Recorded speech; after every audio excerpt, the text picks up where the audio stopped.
for MileSplit here with Mondo Duplantis, who just set another national record in the pole vault. Can you recap the performance for us? Well, my first 3 meets were at LSU, and so I kind of got very comfortable over there. I've jumped there a lot, and I kind of got comfortable. And so when I came to a new stadium for the first time this year, it was kind of it took me a little while to get my run going and just kind of get a feel for the new box, the plant, the whole stadium, and everything. Especially last attempt, 540, which is 17.8 quarter, and I kind of just had to get like a rhythm going. And then after that, after I got my rhythm going, I think it all went pretty smoothly. Got it. So when were you not able to practice here before the competition today? My flight got delayed, so when I got in at like 11 last night, and so I got to my hotel at like 12 last night. Okay. And so a little late. Got it. Do you think that would have helped maybe? Or were you not planning to come? Yeah, no, I wasn't. I was actually gonna get there like 8 o'clock at night. I wasn't planning on warming up before. Okay.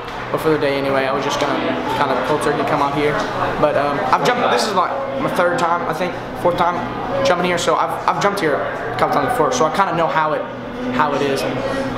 But yeah. So you missed the first 2 attempts at 17.8? Yes, ma'am. Okay. Yes, ma'am. And then what were you able to adjust, or how did you adjust your mindset going into your last attempt? On my last attempt, I just relaxed a lot on my run and just tried to make sure I hit a nice, not even just a good mark, just a good enough mark to make 17.8, because I think that it doesn't have to be quite perfect to make that. So I just had to try to hit a good enough mark to make it, and it was okay. Yeah. Was it kind of a sense of relief after that? That was easily the most like nerve-wracking jump at 17.8, because I knew that I had the ability to jump really high today. Yeah. And so I just thought it'd be such a bummer to go out at 17.8. And there's so many like variables in pole vaulting. There's so many things that can happen, and like it's just, if you're on a 3rd attempt, it doesn't matter what the bar is. The bar could be at 15 feet from me, 12 feet. It doesn't like. There's still always there's a chance I can miss it, because there's so many things that can go wrong. But I'm just glad they're gonna have to put it together for that jump. And then you made the next ones, right? What did you bring the bar up to after that? Attempt, it was, and then I went to 555, 18.2 and a half, and then 570, 18.8 and a quarter, and then 575. 18, okay. 10 and a half. So when you brought it up, attempts, all those. Okay. So once you made that 3rd attempt, you felt more like yourself again? Yeah, exactly. Yeah, no, when I made 5, when I wasn't quite sure at the time, but then when I made 18.2 and a half, the 555, then I was like, okay, now we can start like going now. Now we can start really jumping now. Yeah. How did it feel when you first brought the bar up to a new PR? Well, 570 wasn't a PR. That was because they were 572. Right. So I don't know. It's just I kind of the same mentality I go as every meet. Just kind of like, I know that I have a good chance of making this. I just have to put the technique together, and just because I was on a pole that was big enough to make it, so I just thought that if I can just relax and take a good jump, that I can make it, and it did. It was a good jump. And why did you decide not to keep going? I was kind of tired. I was kind of getting a little tired, and I don't know. I'll just save it for later, I guess. Yeah. Well, I just noticed that from your last meet too.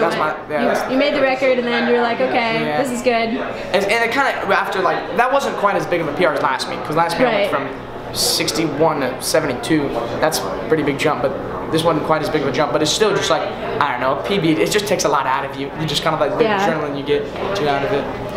Is there a mental benefit to ending on a win versus missing and then finishing on a miss? Yeah, I think so, because I'm glad I ended on 75. I didn't really want to take any more jumps and anything higher. Do you think you're going to be ready to tackle 19 feet soon? I hope so. Yeah, I should be able to. Right. Stay healthy. The Louisiana State meet will be your next competition, right? And then after that, I'll probably be here at the Mountain Specials. Do you think it'll take a special performance that day, or is this something you just naturally been working towards? Special performance to do what? 19? We have to wake up that morning and feel different. No, because I honestly didn't feel that great today, because I woke up at 6 in the morning and I went to bed at 12, so I didn't get that great of a sleep. So I know that I don't have to feel not 100%. I don't know how. I really don't have to be like 100% to jump high, because. Yeah, if I feel 100%, I think for sure I can make 18 feet. I'm 19 feet right now. And that's your dad's PR, right? My dad's PR is 580, 19 feet, like a quarter of an inch. Oh, okay. What was when did the conversation first start? When, hey, you know, you might be good enough to beat my PR. Wow. And it might happen soon, not like in college or beyond. Oh, I told him before the year that I was gonna break it. I was gonna break his thing this year, but it was kind of a not very bold, but it was a more bold statement at the time, because I only jumped 18.1 at the time. Right. But now it's kind of getting more like reality. Yeah. It's very achievable. Well, I remember from Poland last summer, after that event, you said that you were hoping this summer to be able to qualify and go to London. Yes. Last weekend you did it. Mm-hmm. How did that feel? That was like a very sigh of relief, and so yeah, now it's hopefully I can stay healthy for London, and that I would love to. I think that even though it will be a lot of seniors and a lot of Renault and like all the big boys there, I would hope to go there and compete and try to do as best as I can. And then you'll still have 1 year of high school left too. Yeah. Depending on how you do in London, would there be a chance you would turn pro? Do you know if there's opportunities there? I could tell you right now. Okay. Me and my dad will talk about it when the time comes, I guess. All right. Well, congratulations, Mondo. Thanks a lot. Thank you.